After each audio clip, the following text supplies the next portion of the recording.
This is game 2 here, and it looks like a big wharf board.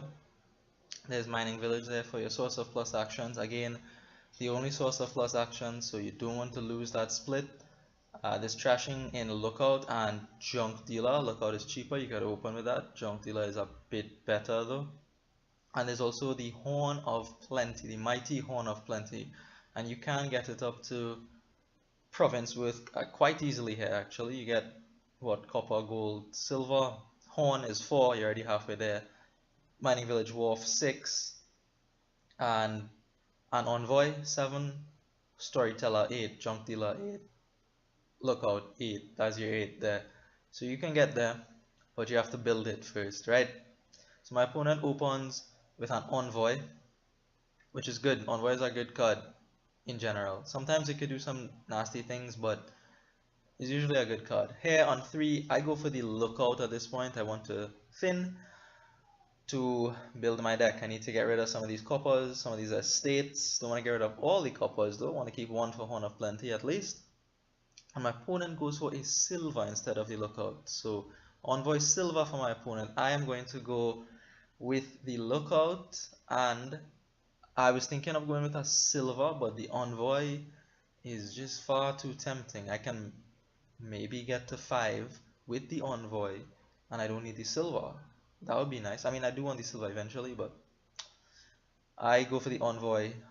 Getting a wharf before the silver would be good. 4 here, I get a mining village. Maybe that should have been a silver, I'm not sure. Anyway, my opponent plays their envoy here and has 6. So this is exactly what you want your envoy to do. And it gets a wharf. This is not what you want your envoy to do. I was hoping for the lookout and the envoy to collide after seeing my turn 3, but no such luck, and I don't even get to 5. So lookout isn't played and I don't get to 5, so I pick up a silver now. I need 1 anyway, and it'll help me to get to 5. My opponent picks up a second wharf, so I am well behind on the wharf thing here. I only have 4 again, and at this point I choose to trash this mining village because I think the wharf is far too important to not get. Maybe that's wrong, I'm not sure. You tell me what you think about that play, but I really wanted to get this wharf going. And here it seems like it was decent because again I don't have 5 here, I have 4. I'm able to trash with the lookout though. My opponent picked up a mining village last turn, and I'm going to get 1 here because I trashed mine and I have 2 terminals in my deck now.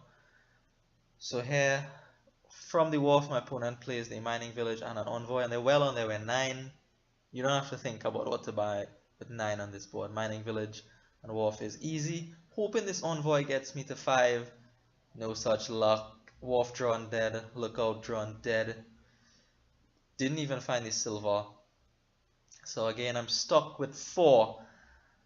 4, 4, 4. So I can get a mining village. That is not bad, but I really want these wharves.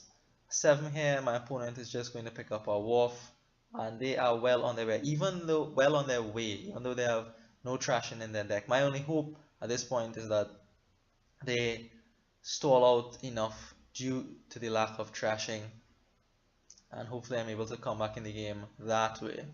So here my opponent gives me the lookout. I thought they would deny me the lookout, and this is what the lookout turns up. I mean, I should have known, but at least I'm able to trash a copper. I leave the wharf on top because I think the wharf is more important than the mining village, and now I'm buying a wharf here because I need them. I absolutely need wharf on this board. It's your draw and plus buys, and it's an excellent card. So here my opponent gets 2 wharfs down, probably going to have a great turn. They pick up a Horn of Plenty at this point instead of a wharf or a junk dealer as I thought, but I think it's a bit too early for the Horn of Plenty for them. They need some more draw, I think. Anyways, I play this wharf, and again don't get to 5, so I'm just going to take a mining village. I was really hoping to get to 5 with that wharf there, but no such luck for me. Here, the choice to discard a wharf or Horn of Plenty. My opponent has no cards left in the deck or discard, so I opt to axe the wharf there, meaning they can draw less next turn and hopefully stall out there. You see all the coppers come out. My opponent goes for a triple mining village thing here. gaining one of the Horn of Plenty and picking up a silver. So now mining villages are starting to be pressured. My opponent has half of them and I've binned one. So it means that I am going to lose the split here, 5-4. So here just a bit of deck tracking to know if I can play this lookout. I play the mining village first to draw that one card because I know there's a lot of junk in my discard, and if I play the lookout here I have a better chance of finding an estate. This is what I want to trash most importantly. Unfortunately I don't find the estate. I find a copper though, which is decent still, and mining village here, and now the envoy. So now I can draw my entire deck. So trashing is not really so important for me. Now I need to start looking at putting more payload in my deck, but I only have $7, so that's not good. I take the last mining village here because if I don't take it, my opponent's going to take it, and then I have to play with what, 3 mining villages through the rest of the game. That is not good. So I take the last one to go up to 4, and I put a silver in my deck because I want to buy things.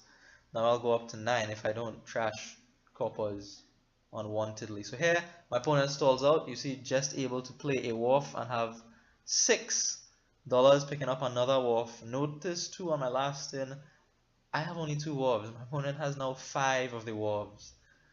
So I'm behind in villages and wharves, but I believe I'm still not out of the game because of the trashing advantage that I have. So we'll see if I'm able to convert that into something at the end of the game here. So here I have 9. I really wanted 10 here. 10 with me drawing my deck. Now I can take the Horn of Plenty and I can make full use of it. 10, maybe I'd have gone for double wharf though because I need the card draw.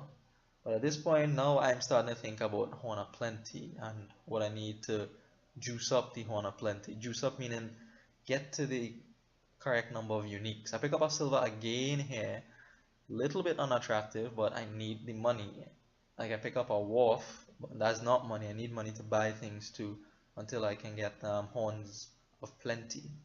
So my opponent picks up the last wharf here with the Horn of Plenty and buys another one. So I am really strained for draw here with the wharves anyway. There's envoy I can use for draw, but envoy is scary. I'd much rather use wharf. But I have to use the envoy now, so it is what it is. There are no bad cards left for me in my deck here, so I cannot play this lookout. Not that big of a deal really, but being able to get that a little bit thinner would be still nice, still helpful. Especially the estate, like that isn't doing anything, that isn't even contributing to the Horn of Plenty thing. So here, now I pick up the horn, and I need draw because I want to pick up more horns. So I consider envoy for a bit. I consider gold too because it is a unique, but I'm not sure if my deck can support that gold. I consider junk dealer too because again that's unique and it can trash like the estate on this turn. It would have been able to, whereas the lookout couldn't. And my last thing to consider actually was the storyteller. That is what I ended up getting. It is draw, it's also non-terminal, and with the horn now I don't need the money as much, so I can sacrifice the money to the storyteller for draw.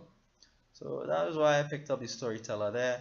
The envoy has to be paired with a village, and you know sometimes your envoy can reveal 5 things and you really want one of those 5 things and your opponent knocks it down and then your turn stalls. Things happen with envoy sometimes. So I think the storyteller was all around best thing to do. Bit of deck track in there alerts me to the estate in the top 3 cards of my deck, so I'm able to play that lookout safely. So here, this is a trick. I wasn't aware of it. I had no idea this was going to happen. It's only when I played the storyteller. Only when I played the storyteller I realized, wait, I can play any treasure. Horn of Plenty is a treasure. Let me see what happens when I play Horn of Plenty. Oh, it works like Horn of Plenty. So I'm able to play the Horn of Plenty and I pick up a gold at this point, mostly for the uniques, but I can also buy like 554 here, which is what I was calculating. The 4 is the envoy, obviously, and 5 and 5, presumably a horn and another storyteller, or 2 horns. I go for the horn and the envoy here and release the choice between another horn and a storyteller. Now at this point, I am starting to think about the end of the game. My opponent needs, well, just to gain the 6 horns really, and I didn't think they could do that. They had 2 horns. Okay, horn can gain horn, horn can gain horn, but they don't have $20, right? Wrong. If they blow up their mining villages, they have $20. So that's a miscalculation on my part there. Maybe I should have picked up some points on this turn to avoid that 3-pile on the horn of plenty. However, what my opponent starts to trash their mining villages here, and I'm thinking, well, you don't have enough money to get all these horns of plenty, right? They don't need to, they just need to empty their estates. So that's the end of the game. I thought I was making good progress coming back into the game there, but I missed the estate 3-pile, the wharves giving him the plus buys to do that, of course. And that's the end of game 2. So thanks for watching. See you in the next one.